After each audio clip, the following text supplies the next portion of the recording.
There are some amazing levels to make easy money this week in the stock market. Let's review what those levels are so you can be prepared, start clicking some buttons, making some money, and changing your life. Let's dive into it. My name is Tony Pollock. I'm a full-time trader, and I want to walk you through some of these key levels that I'll be looking at this week to make some really easy money. We make videos every week to help you be more prepared to make money in the stock market by simply understanding the best levels to trade, being prepared for what it does when it interacts with those levels, and then having a game plan to be able to capitalize whenever it interacts with those levels. So leave a comment and let me know if there's any other tickers that you would like me to dive into for the following week, and let's get started. SPY potentially has an inverted head and shoulder trying to form. It hasn't formed yet, but this is one of those levels that I am watching. Trading is all about looking at what the possibilities are, what could happen, and being prepared in case that situation plays out. It would make a lot of sense this week to have SPY probably break up above the 555 level and then see a little trap come in on the bull side and start to pull back down. So that is my first scenario that I'm looking at this week. All of our daily EMAs are clustered up around 541, 542 area. We've got a big gap fill here, and we've also got one more baby gap fill around 536. SPY loves to fill its gaps. And so if we do see some bears step in, this area would be a great target for the bears to take their profits and for the bulls to take back over. That would bring in the inverted head and shoulders.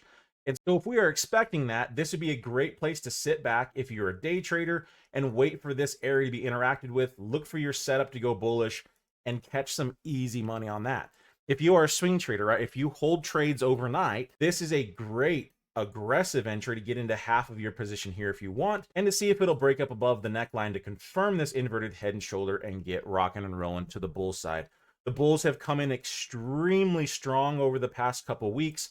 It needs a pullback, but in my opinion, there's more than an 80% chance that the bulls are going to step in and buy the dip based on the last 2 weeks worth of price action. So I am getting ready to buy the dip. I'm planning out my levels, and I have a game plan already of how I'm going to be looking to buy some stuff bullish and then buy even more whenever it confirms it to take this thing higher. Our expected move of this inverted head and shoulder, you take the head, bring it to the neckline, and then work its way out there. That's it. So we're bringing us right into that $600 mark on SPY. So that is a huge sentiment level. That's a level that people have been calling for since the start of the year. And if this inverted head and shoulder ends up playing out, that's exactly where this is going to try to get to. So now it's time to start planning your bull trades and seeing if it's going to work our way up to this 600 mark. Again, that's going to take time. It's not something that's going to happen this week, but this week I do believe we are going to get a dip, most likely, and then bulls should be stepping in one of these two locations. That's the plan for this week. That's what I'm seeing. Let's see if they actually do and how strong they get bought up. And then over the next few weeks to few months, we'll possibly see that rip up to $600. And so those are some opportunities, hopefully, that you can take advantage of now that you are looking at these levels. Again, the key level right now that I'm looking for is 543 all the way down to 540. That's my first level here on SPY.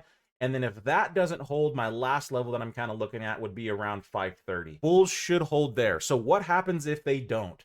If the bulls do not hold 530, there's a solid chance that we are going to be working our way right back into 510 this week. That could be trapping quite a few of these bulls that have been running through this market up here pretty strong. So if the bulls fail to bounce off of one of these two things, which I think is very unlikely, but if they do, then realize short should be in play, and you can take this thing right into 510, which should be a very strong marker, and then we'll see where it wants to go from there if we're going to try to do a double bottom. But that would invalidate this inverted head and shoulders if the bulls don't jump in there. The next ticker that we're going to be looking at here are the Qs. And so the Qs are very similar to SPY. It put in an extremely strong close. It's already kind of trapped that high a little bit on Friday. So I would expect some bears to try to push back through here on this. And again, your inverted head and shoulders, just like SPY, is playing out. And that leads us right to a new all-time high on the Qs. So pull back into 465 to 455 area makes a heck of a lot of sense. Look for your bull reversal signals and go long either on day trades, swing trades, etc. If we can get some strong candle closures up above 477 on the Qs on the daily, then it should be full bull and we'll come right back into this gap fill, possibly even make a new all-time high, and then we'll have to read price action from there to see what it's trying to do. Again, if 455 does not hold, then that brings kind of 440 into 420 area back into play. That would not be very good for the bulls, in my opinion. Very strong chance that this thing holds 455. There is a chance that we don't get much of a pullback at all, and it continues to squeeze out very, very bullish. If that is the case, we will work our way back into some of these gap fill areas and then start to pull back. We will get probably a little bit more of a steeper pullback, and my buying areas will be back around the 10 or the 20 EMA on a daily if we do decide to just go cranking higher. And I will actually be looking to short some positions up around 490 to 495 if that happens, just because we're so extended. I think that'll be a pretty easy pullback area. So a short from there to here.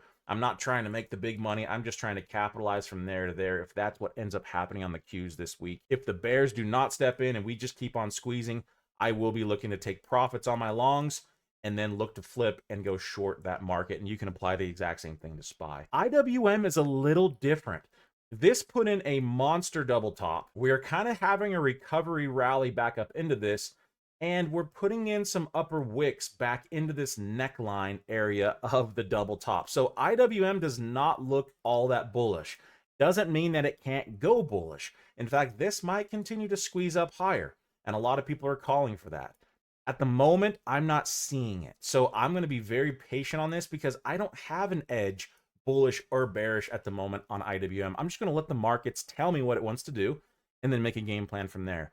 At the moment, for me, the key levels on IWM would be 205, 206 area. If the bulls do not hold 205, there could be something up in these markets. And remember, IWM likes to drop off really hard before any other markets start to go. So if IWM starts to fall pretty hard and the others are still maintaining, that could be an early warning sign that something is off, and we might want to have a little bit more cautions going into SPY and the Qs and the other markets and even other stocks.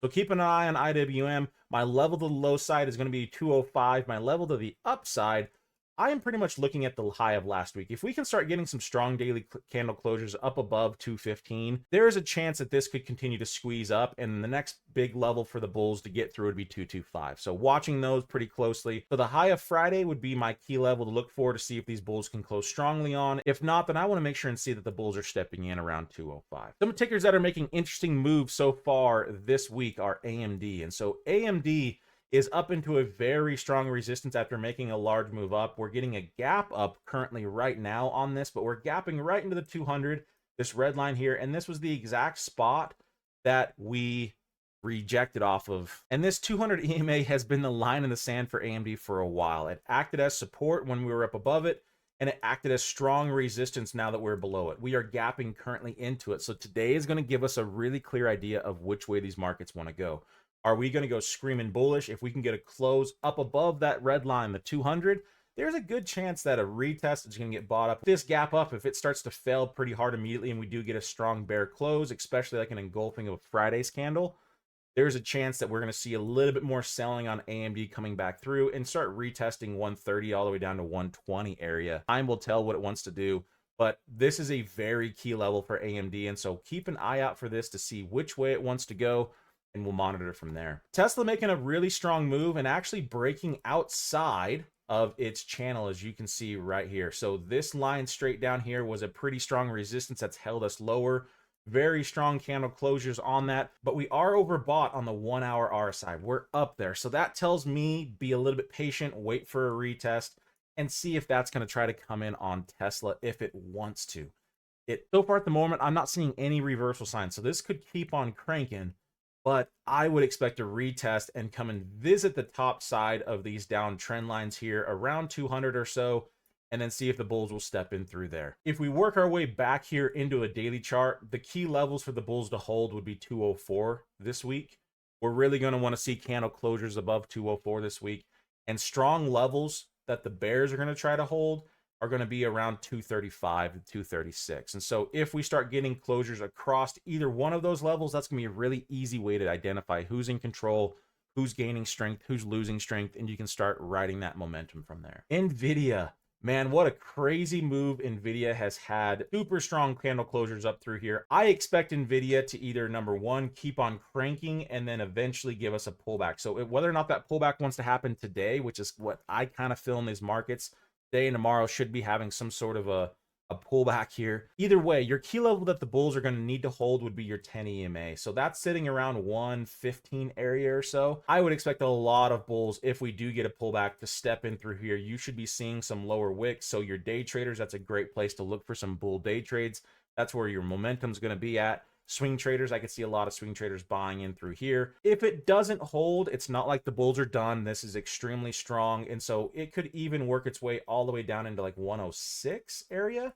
And I still believe we're going to get a lot of bulls buying this thing up. So even if it does pull back a little bit steeper, Nvidia looks extremely strong. Stay bullish. Keep putting alert out on those levels so that you can be prepared and watching for it, so that whenever you do get your setup into that level and he goes, hey, there's a great double bottom, or here's a cross of some EMAs, whatever you're looking at in this area on a smaller time frame, you can catch that momentum. That should be a pretty obvious trade and some easy money on Nvidia. If we continue higher, we do have a down channel right up in front of us, which could be the target for a lot of these bulls.